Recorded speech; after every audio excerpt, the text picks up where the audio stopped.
dan menggugah nurani untuk menebar kepedulian.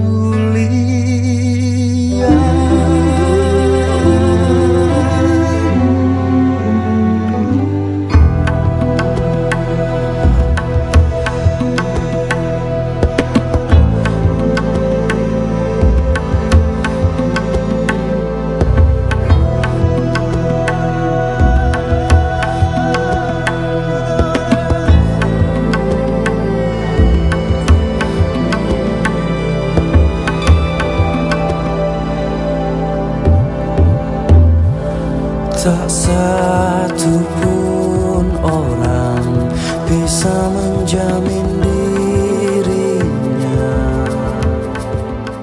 Assalamualaikum warahmatullahi wabarakatuh. Sahabat Jendela Hikmah yang dirahmati Allah Subhanahu wa Ta'ala, kembali berjumpa dengan saya Muhammad Suharsono dalam program Jendela Hikmah, memfasilitasi kebutuhan para mustahik dan menyampaikan kebutuhan mereka kepada para alnia merupakan pekerjaan yang sangat mulia. Dan itulah aktivitas utama dari Lembaga Kemanusiaan Nasional PKPU yang bergerak di bidang kemanusiaan sosial dan juga amil zakat nasional. Pepatah mengatakan tak kenal maka tak sayang. Episode kali ini kita berkesempatan untuk mengenal lebih dekat aktivis Lembaga Kemanusiaan Nasional PKPU.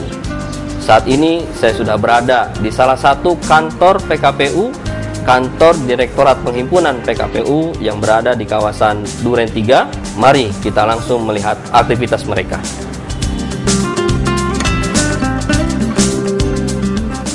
Dari sini kemudian kami ingin memberikan sebuah jawaban terhadap masyarakat bahwa ternyata kemanusiaan sosial itu tidak hanya milik komunitas, milik semuanya. Betul.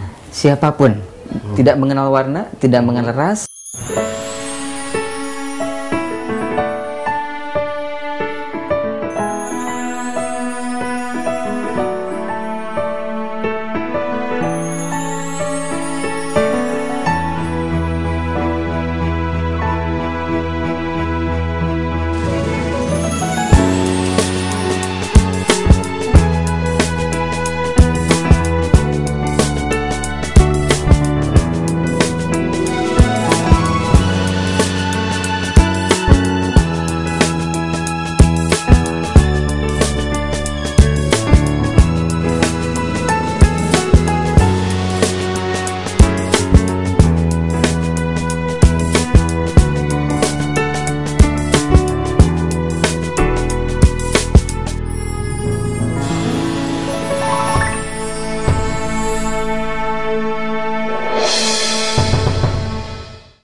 Madrasah abdi kentengna bala locor, bilikna barolong, upami belajar jadi kaganggu.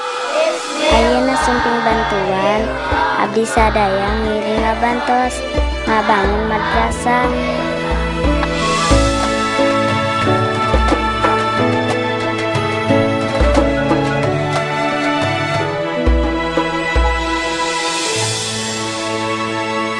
Alhamdulillah sudah. Alhamdulillah sudah. Alhamdulillah sudah.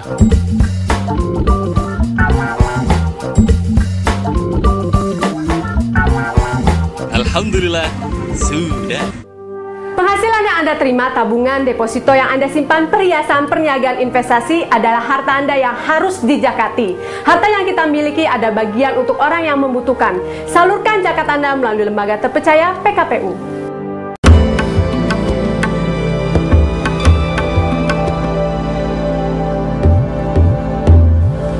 Tak satu pun orang bisa menjamin dirinya.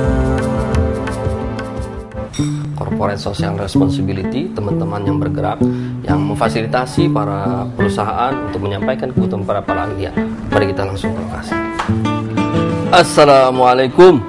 Waalaikumsalam Ustaz. Wah, dengan Kang Aan. Kang Aan. Apa kabar Kang Aan? Alhamdulillah sehat. Kami dari Jendela Hikmah bermaksud untuk mengenal lebih dekat tentang aktivitas teman-teman yang ada di CSR. Mungkin Kang Aan bisa menceritakan sedikit tentang CSR di PKPU? CSR, baik Ustaz. Kalau saya mungkin berawal cerita tentang PKPU dulu Ustaz. bahwa tahun 99 memang PKPU berawal dari lembaga amal zakat, kemudian beriring dengan kebutuhan masyarakat, semakin berkembang PKPU, semakin masyarakat juga dibutuhkan dan merasa terfasilitasi oleh PKPU. Namun ternyata kalau kita bicara tentang kemanusiaan, bahwa kemanusiaan tidak hanya bicara tentang satu komunitas.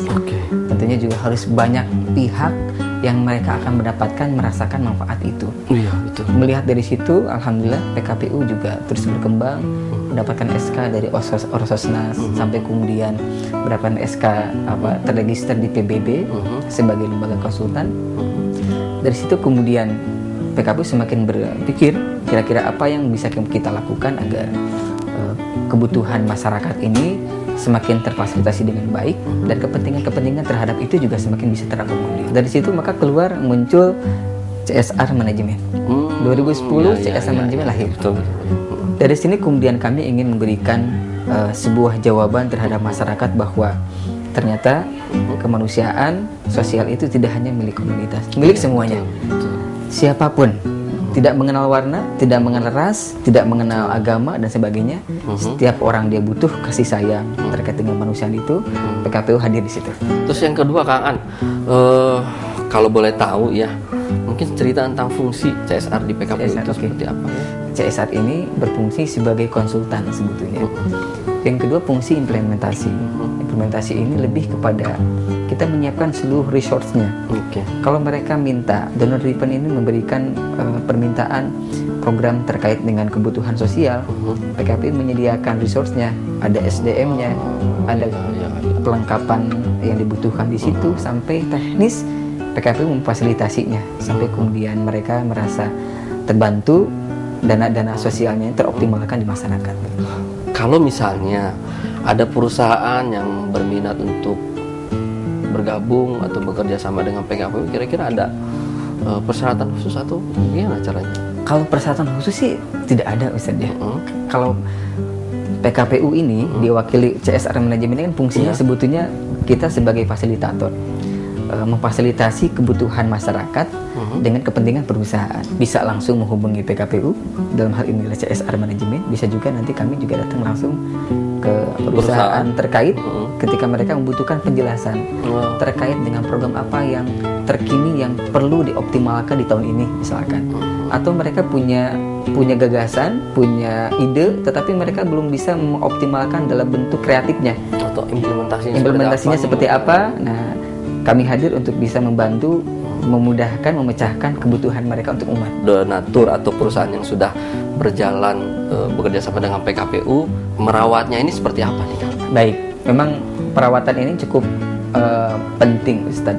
Oleh karena memang ketika orang memberi itu kan paling tidak bagaimana mereka merasa nyaman dan aman. Biasanya kami melakukannya dengan beberapa hal, beberapa langkah. Langkah pertama adalah ada keterlibatan donor terhadap program-program yang sudah berjalan. Ketika mereka menitipkan amanah dana CSR ke PKPU, kemudian PKPU menjalankan programnya di lapangan, dan kami undang mereka untuk melihat program berjalan. Langsung lokasi. Kunjungan program site visit mereka langsung ke lapangan. Sehingga mereka melihat, betul disalurkan kepada yang tidak mampu. Betul-betul bahwa program ini memiliki nilai manfaat yang luar biasa dan berkualitas. Berkepanjangan, dan ujung-ujungnya kalau PKPU CSR Manajemen ini kan ujungnya kemandirian Ustaz. Dan harapan itu akan dilihat oleh donor kita, sehingga dengan tidak langsung juga mereka berkata bahwa berikutnya kami akan bersama dengan Anda kembali. Luar biasa Kang An. CSR Manajemen ini ternyata benar memfasilitasi kebutuhan orang-orang yang tidak mampu. Itu semangat yang disampaikan oleh Allah Subhanahu wa taala di awal-awal masa-masa turunnya Islam. Kalau kita lihat bagaimana Al-Qur'an menggambarkan perhatian kepada orang-orang yang miskin, memberikan makan kepada orang miskin berbanding lurus dengan agama. Bahwa orang yang tidak mau memberikan makan orang miskin adalah orang yang mendustakan agama. Kita lihat dalam surat Al-Maun, Allah Subhanahu wa taala berfirman, "A'udzubillahi minasyaitonir rajim. Bismillahirrahmanirrahim. Ara'aital ladzi yukadzibu bid-din. Fadzalikal ladzi yad'ul yatim wa la yahud wa la ta'amul miskin." Jadi, tahukah kamu siapakah yang mendustakan agama itu? Allah katakan, Mereka itulah yang yadu'un yatim, yang senantiasa menghardik anak yatim. Dilanjutkan, wala yahuddu ala ta'amil miskin, dan mereka tidak pernah menganjurkan untuk memberi makan orang-orang miskin. Di sini kebutuhan orang miskin, di sini orang-orang yang tidak mampu. Sehingga kebutuhan itu difasilitasi oleh PKPU, maka ada distribusi kekayaan dari yang mampu kepada yang tidak mampu, menganjurkan orang kaya untuk punya perhatian kepada orang yang miskin. Dan itu pahala yang luar biasa. Sahabat dan hikmah yang dirahmati Allah Subhanahu wa taala, banyak hikmah yang bisa kita ambil dari kunjungan kita, silaturahim kita dengan Kang Aan di CSR Management. Memberikan kemudahan para mustahik agar mendapatkan haknya, memberikan kemudahan para agniya agar menyalurkan kewajibannya. Dan Rasulullah SAW berpesan, siapa saja memudahkan urusan orang lain, maka Allah akan mudahkan urusannya di hari kiamat nanti. Nah, jadi masyarakat ya yang ingin menyalurkan zakat melalui zakat center PKPU ini, dia bisa tinggal kemudian setor melalui rekening giro pos PKPU yang ada di kantor pos tersebut. Oh gitu.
Madrasah Abdi gentengna balalocor, bilikna barolong, upami belajar jadi keganggu. Ayeuna sumping bantuan, abdi sadaya ngiring ngabantos, ngabangun madrasah.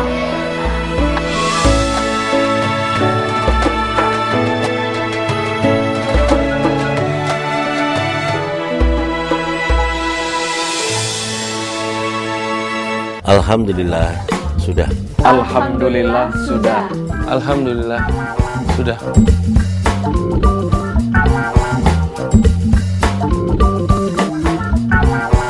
Alhamdulillah sudah.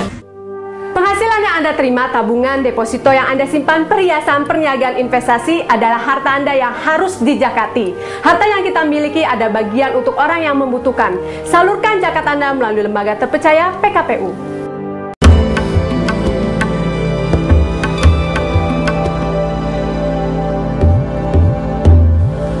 Tak satu pun orang bisa menjamin dirinya. Sahabat Jendela Hikmah, sekarang kita menuju tempat selanjutnya, yaitu ruangan Zakat Center. Mari. Assalamualaikum. Waalaikumsalam warahmatullahi. Assalamualaikum Kang Cecep, gimana kabarnya Kang Cecep? Alhamdulillah. Apa kabar Kang Cecep? Baik, alhamdulillah. Sehat Kang Cecep? Alhamdulillah sehat, alhamdulillah bisa sehat rahim dengan Kang Cecep. Kang Cecep, jadi kami dari Jendela Hikmah pada kesempatan kali ini ingin mengenal lebih dekat tentang Zakat Center. Mungkin Kang Cecep bisa cerita gitu Zakat Center di PKPU? Iya, alhamdulillah di 2-3 tahun terakhir ini PKPU membuat sebuah divisi, yaitu Zakat Center, di mana memang maksud dari divisi ini untuk lebih memfokuskan pada optimalisasi penggalangan dana dan pemberdayaan dana zakat dari masyarakat. Untuk Zakat Center sendiri kita alhamdulillah nih mulai 2012 ini, selain memang kita sudah memiliki cabang di Indonesia, ada 15 kantor cabang. Nah, Jakarta sendiri khususnya Jabotabek, kita insya Allah akan membuka 5 kantor kas. 5 kantor. Subhanallah. Nah, mudah-mudahan ini akan lebih bisa mengoptimalkan dana-dana zakat masyarakat yang belum teroptimalisasi selama ini gitu kan. Harapannya bisa membantu masyarakat untuk memberikan kemudahan. Masya Allah. Baik kepada muzaki, begitu pula kepada mustahik. Pada muzaki itu yang bayar zakat. Iya betul. Pada mustahik penerima zakatnya. Luar biasa Kang Cecep. Nah Cecep, kalau ada muzaki atau ada orang yang mau nyumbang atau mau ikut partisipasi dengan PKPU, kira-kira caranya gimana Kang Cecep?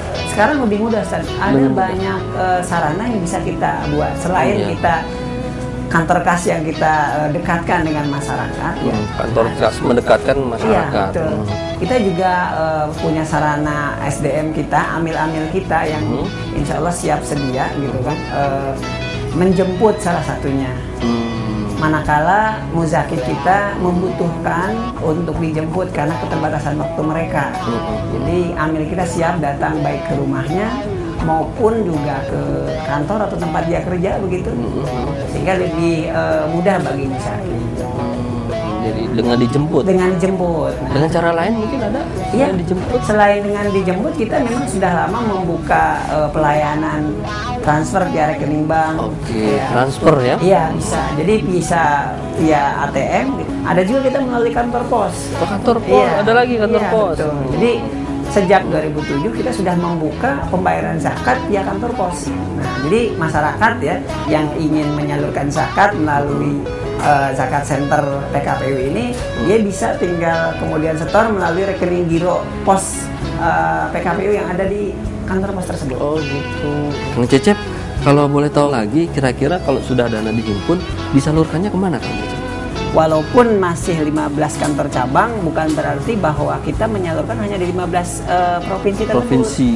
Pada saat kurban ini contohnya Ustaz ya, kita menyampaikan kurban kita ke NTB dan Bali.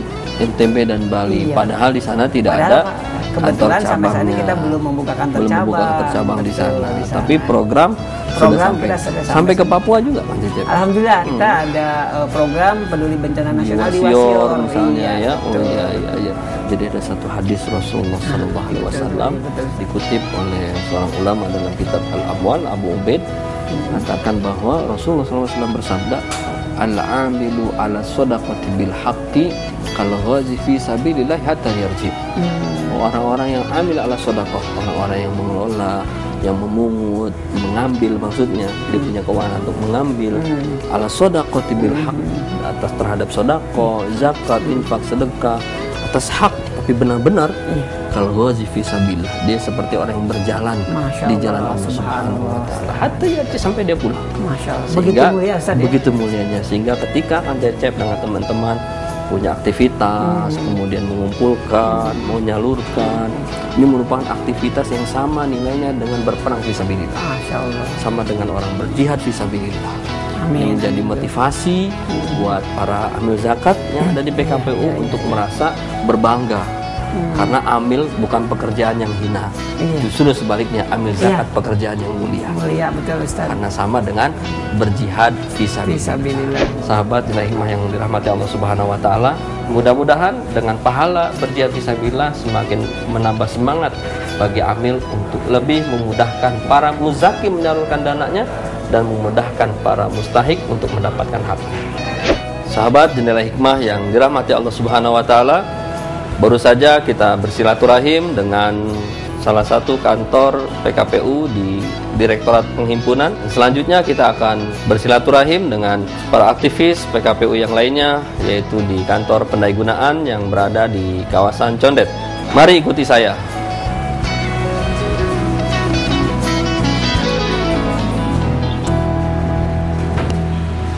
Yang pertama program kesehatan. Kedua program pendidikan dan perlindungan anak, education and child protection. Oh, education child protection. Terus yang ketiga program ekonomi atau lebih dikenal dengan microfinance.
madrasah abdi gentengna balalocor, bilikna barolong, upami belajar jadi keganggu. Ayeuna sumping bantuan, abdi sadaya ngiring ngabantos ngabangun madrasah.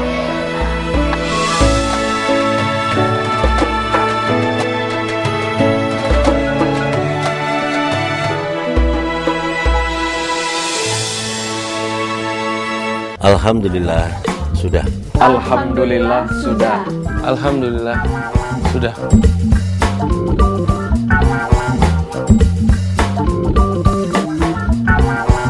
Alhamdulillah sudah. Penghasilan yang Anda terima, tabungan, deposito yang Anda simpan, perhiasan, perniagaan, investasi adalah harta Anda yang harus dijakati. Harta yang kita miliki ada bagian untuk orang yang membutuhkan. Salurkan zakat Anda melalui lembaga terpercaya PKPU.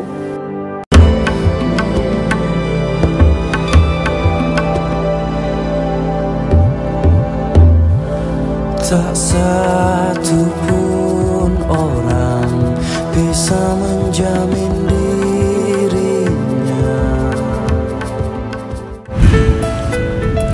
Sahabat Jendela Hikmah yang dirahmati Allah Subhanahu wa taala, saat ini saya sudah berada di depan kantor Pendayagunaan Lembaga Kemanusiaan Nasional PKPU. Kita akan bersilaturahim bertemu dengan Mas Ferry Suranto selaku GM di Pendayagunaan. Untuk itu, mari ikuti saya. Assalamualaikum. Dengan Mas Firman. Saya mau ketemu dengan Mas Ferry. Mas Ferry ada? Ada Pak, di lantai 3. Oke, baik. Makasih. Assalamualaikum Mas Ferry. Waalaikumsalam, Ustaz. Ada. Kabar Mas Ferry? Alhamdulillah. Sehat Mas Ferry. Boleh saya duduk Mas Ferry? Mas Ferry, saya dari Jendela Hikmah PKPU TV. Mungkin Pak Ferry bisa cerita tentang fungsi pendayagunaan di PKPU?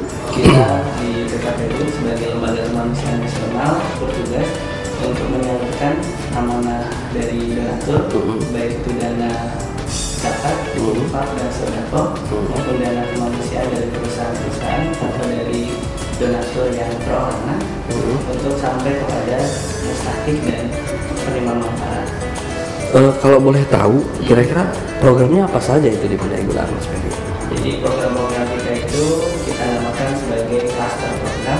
Ada 5. Yang pertama program kesehatan. Yang kedua program pendidikan dan perlindungan anak, education and child protection. Education child Terus protection. yang ketiga program ekonomi atau lebih dikenal dengan microfinance and economic empowerment. Yang keempat program disaster management. Disaster management. Dan yang kelima social services. Social services. Program yang kita jalankan di lapangan itu banyak. Jadi kalau untuk program kesehatan aja, seperti yang kita ketahui, permasalahan kesehatan itu banyak. Makanya dari kluster kesehatan kita ada 4 main program atau program utama. Ya, ada kegiatan yang kita sebut fokus kepada peningkatan kesehatan ibu dan anak. Kita melakukan program Bidasi. Terus ada yang mempermudah akses pelayanan kesehatan yang kita sebut sebagai prosmedi atau program kesehatan masyarakat keliling. Dan ada program komunitas hijau yang orientasinya kepada peningkatan perilaku masyarakat dan perbaikan sarana kesehatan. Dan yang keempat program Tibikat itu di kesehatan. Kesehatan saja banyak. Kalau di pendidikan pasti lebih banyak lagi. Lumayan banyak lagi. Kira-kira sarana fasilitasnya mungkin ada apa aja tuh Pak Ferry sebagai penunjangnya? Dari program-program yang ada itu juga didukung dengan fasilitas yang ada. Misalnya kalau di kesehatan kita punya ambulans gitu. Kalau di pusat sendiri atau di Jakarta ini kita punya 5. Kita juga punya klinik. Jadi kalau klinik alhamdulillah hampir semua cabang kita punya klinik. Ada juga rumah sakit. Rumah sakit, klinik, rumah sakit sekarang lebih besar lagi. Fasilitasnya juga lebih banyak. Gitu. Pendidikan kita punya mobil perusahaan keliling. Mobil perusahaan keliling itu alhamdulillah keliling. Kita punya 3 Ustaz.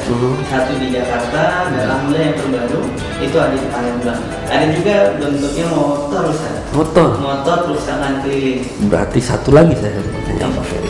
Programnya sudah, kemudian timnya sudah, kemudian sarannya mendukung. Kira-kira nih kalau semuanya sudah lengkap kan harus ada sasaran penerima manfaatnya. Nah mungkin ada kriteria khusus untuk menerima manfaat program yang banyak dari PKPU tadi? Kita memang mengedepankan kelompok rentan dan juga sesuai dengan kaidah syar'i gitu. Kalau misalkan karena PKPU juga selain dikenal sebagai lembaga zakat juga sebagai lembaga kemanusiaan. Jadi yang penting kalau di kaidah Islam adalah 8 asnaf itu ya. Iya, 8 dari mulai fakir, miskin dan sampai ke musafir misalnya. Terus kalau misalnya untuk di universal yang sifat akuntabilitas itu ada sekitar 5 kategori ya, dari mulai ibu hamil, ibu menyusui, anak-anak. Mas Ferry tadi sebutkan memberikan layanan, siapa saja bisa berhak mendapatkan layanan. Saya teringat kisah yang disampaikan Rasulullah SAW, diceritakan dalam sebuah riwayat. Ketika itu ada seorang orang tua yang kehidupannya cukup berada, sehingga dia punya banyak harta. Lalu satu waktu dia bermaksud untuk mensedekahkan hartanya, sehingga dia datang ke masjid dan dia titipkan harta itu ke si marbot masjid yang ada di sana dan mengatakan, tolong berikan harta ini kepada siapa saja yang pertama datang ke masjid. Ternyata yang mau masuk ini adalah putranya. Pada saat itu kebetulan putranya tidak seberuntung ayahnya, sehingga karena putranya yang masuk sesuai dengan amanah, maka disampaikanlah titipan itu kepada anak. Anaknya menerima dengan sukacita tentunya. Akhirnya si putranya ini datang ke rumah ayahnya dan bercerita, sehingga ayahnya kaget. Lalu dia bermaksud mengambil harta yang sudah diterima anaknya dan mengatakan, aku mensedekahkan harta itu bukan untuk kamu. Jadi kamu nggak boleh ngambil harta itu karena kamu anakku. Tapi si anak mengatakan, loh, saya dikasih. Akhirnya mereka ribut, lalu mereka sepakat untuk mengadukan perihal itu kepada Rasulullah SAW.